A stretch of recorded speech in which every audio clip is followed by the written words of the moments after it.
Broadcasting from the business capital of the world, this is the Podcast Business News Network.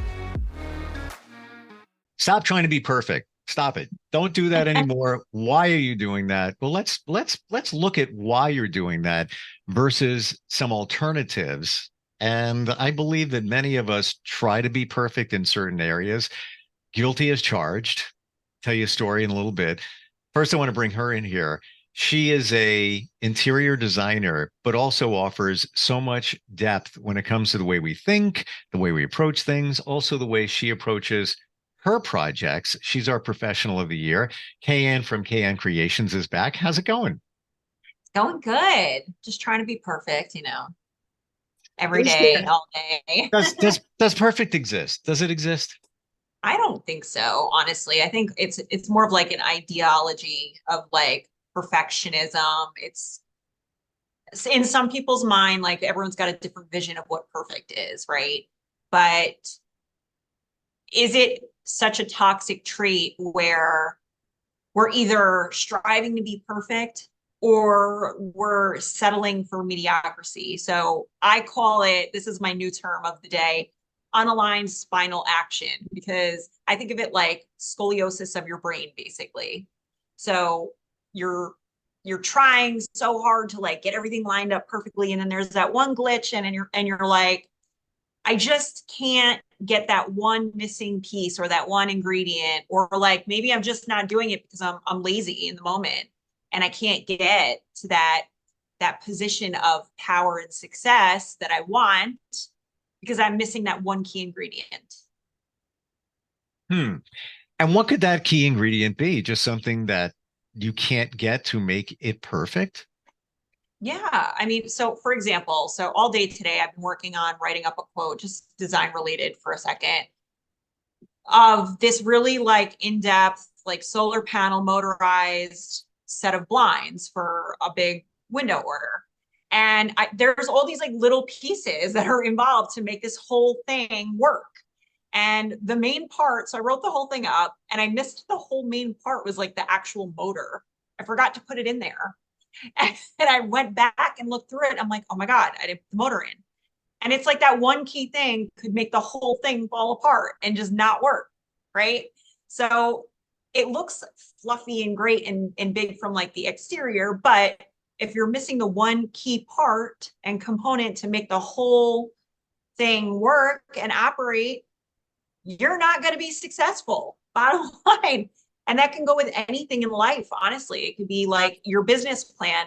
You could have a really solid idea, but you don't have the one piece that is so key and important for the business plan that you're not implementing, that it's like you're working towards something, but you're not getting results.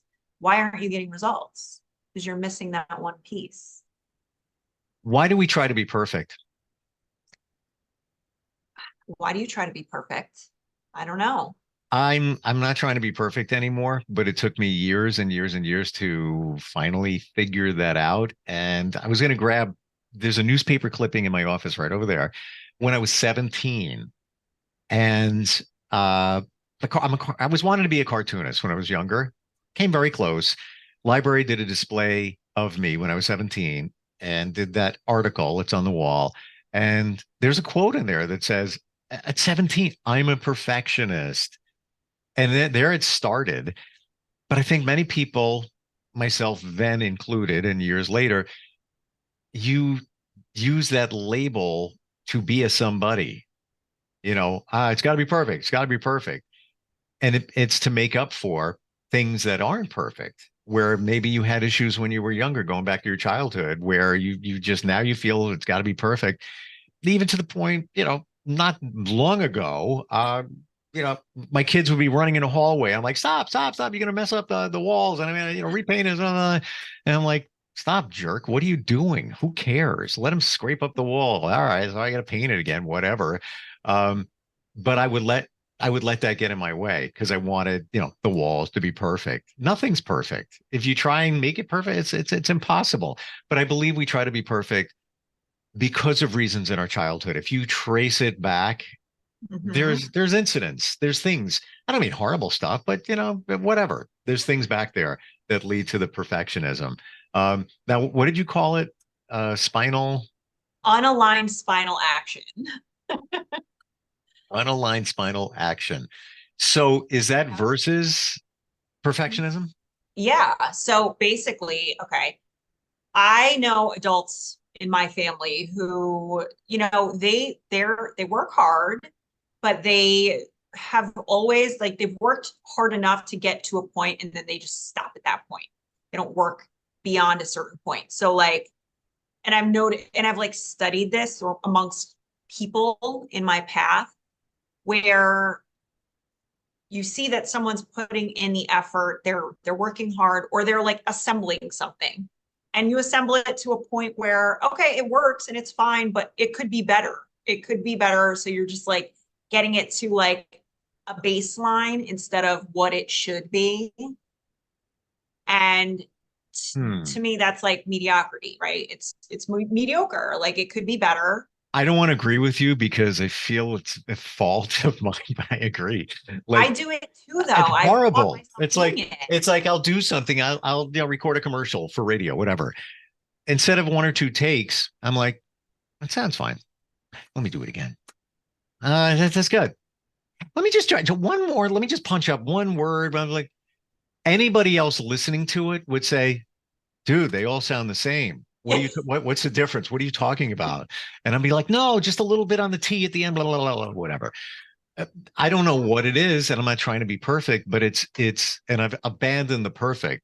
But in what you're describing, I look at it as, well, why not? Let's just for fun. Let's see what it could sound like. I don't know why. It's almost a waste of time. You could be doing other It stuff. does. It takes up a lot more energy to try to be perfect. And I get it. You want to come off as like somebody who's got it all figured out and together. And we all do, myself included. But there comes a point where like you kind of reach a threshold of exhaustion. Like I've reached a threshold of exhaustion when I'm trying to figure something out. I can't figure it out. I'm like, you know what? I've got it. I did it. It's fine. It's good enough. I did that with my business for years. And I thought like, okay, I started my business. Checkpoint. I got a few clients. Checkpoint. I executed the job. They're happy. Checkpoint. But like when I look back on how I executed certain jobs, it allowed me to kind of like, remold and reshift how I operate and improve, how I operate basically. Do you So it feel wasn't. like doing it perfect or striving for that is going to lead to better stuff? Like if I do this, if I do this project, great. And yeah, we want it to be great, but like put in even more effort. Just like it's a little bit more. Let me push a little bit more that there's going to be a payoff. Somebody will see it and that'll lead to something else, lead to something else, whereby if you just did a great job, which you always do, it's fine. It'd be perfect. It's okay. But you push a little bit harder, uh, hoping for, a payoff or somebody to give you even more praise. Why do we do it? I think it's just more for the fact that we can say that we tried our best. Like no matter what the outcome is. Because here's the ugly truth. If you half-ass something, you're going to get a half-ass result. For sure. I'd rather whole ass it and get a whole result. You know what I mean? Well, yeah. And that's the way to think of it. 100%. All right. So here's half-ass result. Here's whole, and then it's all there. If you were here and this you put in just a lot of effort and maybe not as much here, is this good though? Would it be good for some people? I guess it would be. Yeah. For the people that are comfortable with that medium baseline, that's what I think.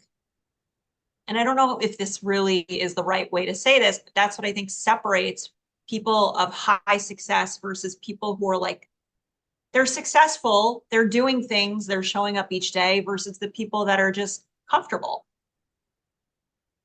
How do you differentiate? You got the good enoughs. It's good enough. It's good enough. It's all right. It's all right. Okay, good for you. That's fine. Then the people over here that try to excel, But then you have a layer on top of that of perfectionism where it's almost, I don't want to say obsessive, but it's you're just trying too hard and you could be here. You don't want to be the good enough, but you want to be over here. Right. How do you dial it back to get back from the perfection part to the it's real good. It's not the good enough, but it's real good. And the perfection side here, it you don't need to go there. It's not going to make a difference. Maybe in your mind you'll feel that you put more effort in. I think that people who strive for that real true perfection, they reach a burnout point. I've had conversations the last few days with other business owner friends of mine who they're in the burnout phase 100%. They've lost their passion. They're over it. They don't like what they're doing anymore. And they're just uninspired. And it's because they've strived so hard for that perfection. And the minute they're not getting that result they want instantly, or even after like a lot of time that's been put into something, you're just so tired at that point. It's like, why am I doing this? Why am I working so hard for perfection when no one else seems to even acknowledge it? Right. It's just it's self-acknowledgement at that point. Yeah. Yep. And do you feel that if you don't put the extra effort in and there's a failure, that now you're going to have to sit with it? Well, you know what? If I put the effort in, it wouldn't have failed. That's what it is. Okay. But now if you put the extra effort in, at least you know in your mind that, yeah, I did it. I did. I put everything into it. I couldn't do any more.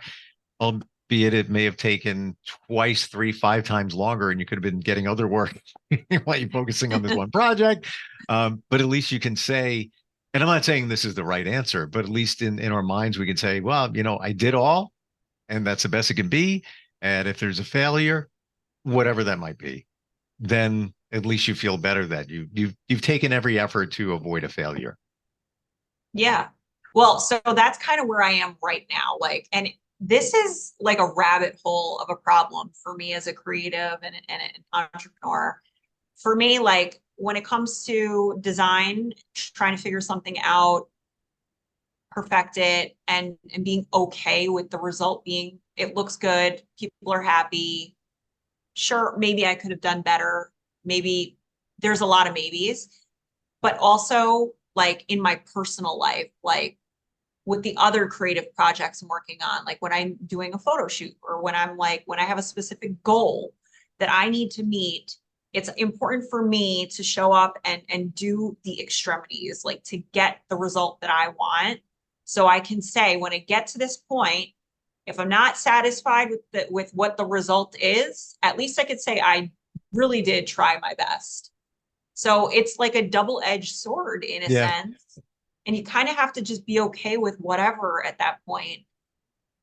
And you really can't kill yourself energetically because at the end of the day, like, is it really worth it? It's a delicate blend. Yeah. And I operate the same way. And it's a delicate blend, letting it go a little bit and not over, I don't want to say obsessing, but just really overdoing it and worrying about every finite detail. It's got to be Mhm. perfect. Whatever. It doesn't really need to be in our minds. I agree. Like we want to say, put in 100% and maybe 110%. And if it didn't pan out, at least I can say I did my best. I did I couldn't do any more than I did right there. Makes you feel better, I guess. But in the end of all of it, you didn't really need to. The end result would probably be the same anyway, whether you put in the extra, 15% or whatever it might be. It's a challenge pulling away from that. Would you say you're less perfection driven now than you were, like, let's say a few years ago? I've definitely become more relaxed about it.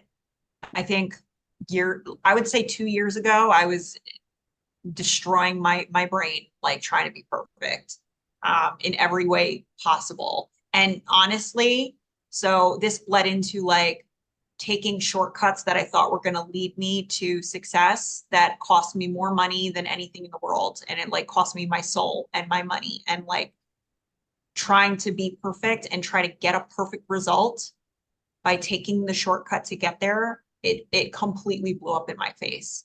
Yep. Yeah. So now I'm just more relaxed and I'm like, I can't go through that again under any circumstance. It is not worth it at all. It's not worth it. And it was self-imposed. It wasn't like somebody said, KN, you've got to make this perfect. Make sure that this is no, we do it to ourselves. Yeah, and we don't give ourselves enough credit sometimes too. Like for us, from an outsider looking in, it looks like it's phenomenal. Whatever it is, whether it's something you're building, you're designing, a lifestyle you've created for yourself, a relationship you have with somebody, or friendship, whatever it is, your exterior, you're not giving yourself enough credit because you're too hard on yourself. You're not seeing, you become blind to your own beauty, like your aura and your success and that vibration that people are seeing, but you're just not seeing that within yourself. Again, and then you sit back and you're like, why can't I see that part of myself that other people are seeing? And it makes you like kind of shift your perspective. Like, oh, I need to really relax a little bit. It's a wake-up call to get to that point where you can say, and I hate to say it's good enough, because those are the good enoughs that we talked about before. I don't want it to be good enough, but I want it to be over here where it's really good. And that layer on top of it, it's almost negligible. Like you don't even have to worry about that. Nobody's going to know the difference. When I was younger during cartoons, if you could see my garbage pail of piles of board and stuff, that the medium that I used, and here I only have one to show for it. And if you looked at all the other ones, they look the same. Maybe just one little line that I was picky about. I was like, nope, gotta be nope. Throw it down there, do it again. I wish I could go back. Like if you could go back to your younger self and say, why did you worry about that stuff? You don't need to worry about it. You really don't.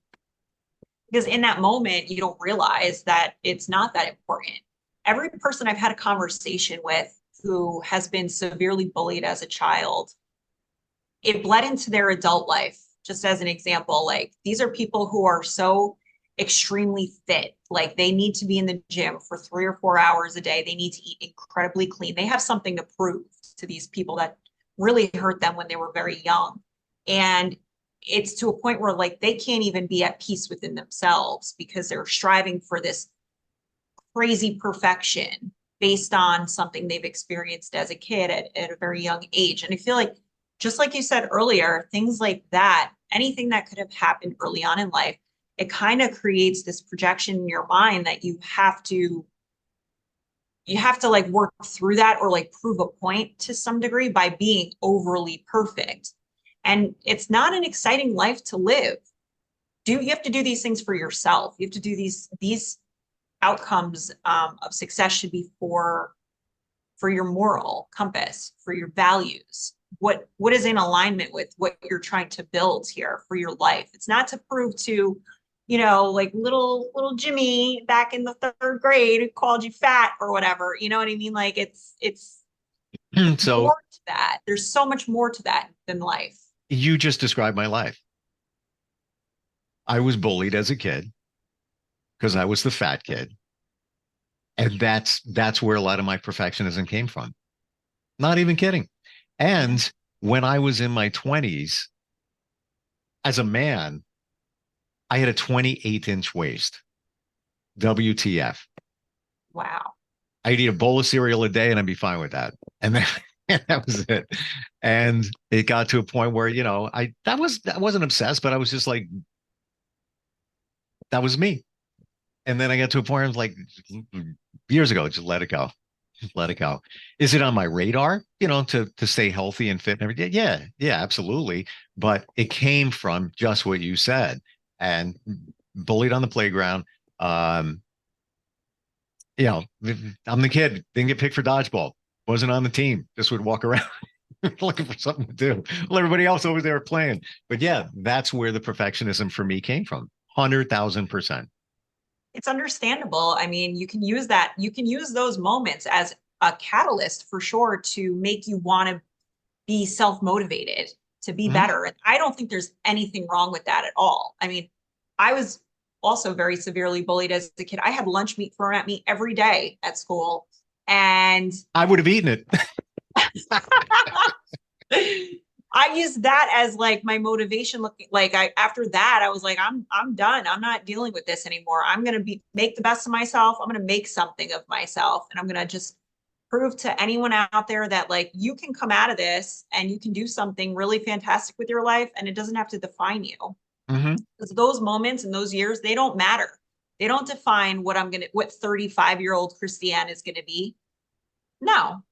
And just like those moments don't define you either, but it is a great catalyst for us to use as self-motivation to be better and to really pull those parts out of us to be as successful as we can be. But we have to remember, like, we're only human. We can't drain our souls like to be overly perfect. But those things are still stuck in us. Yeah. And until you confront them, identify them, and find a way to move past them, then you're going to be stuck in that cycle of, you know, whatever it is, whether it's perfectionism. But even though I've dealt with it and all of that, all good, I still believe do the best you can, you know, and if that means putting in extra effort, then that's what you do. You know, it doesn't have to be perfect, but if you're going to do something, do it right. Just Exactly. That's it right there. If you're going to do something, do it right. I mean, and you can't be upset about not getting results for work you're not putting in. Exactly. I have to tell myself that every single day, every day that I get out of bed.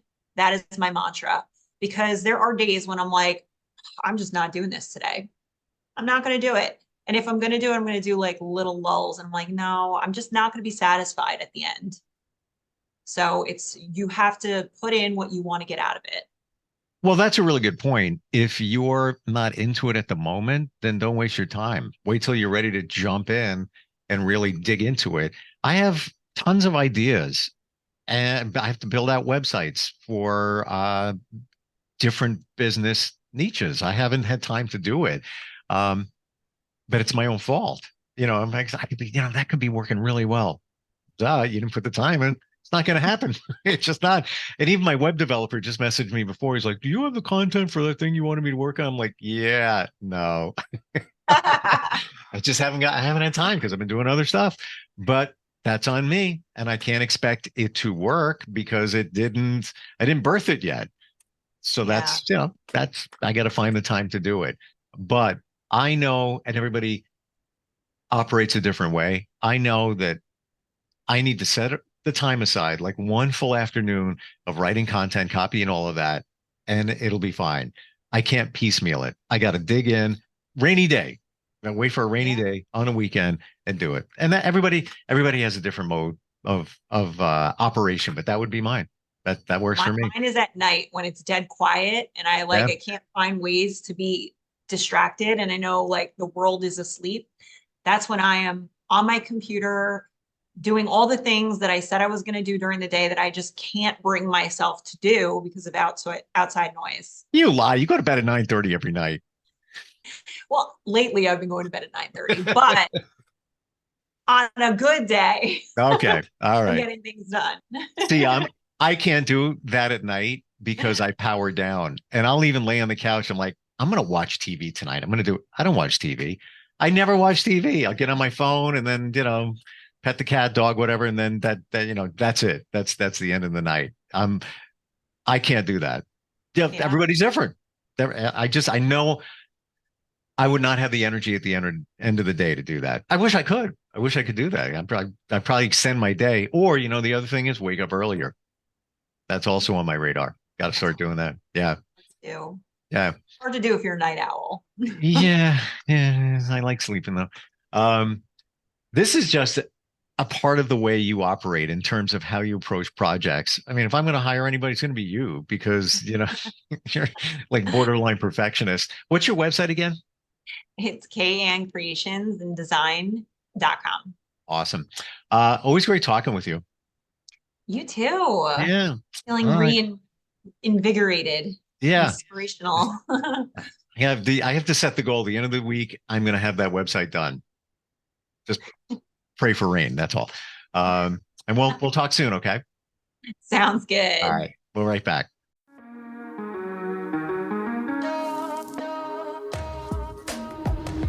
Broadcasting from the business capital of the world, this is the Podcast Business News Network.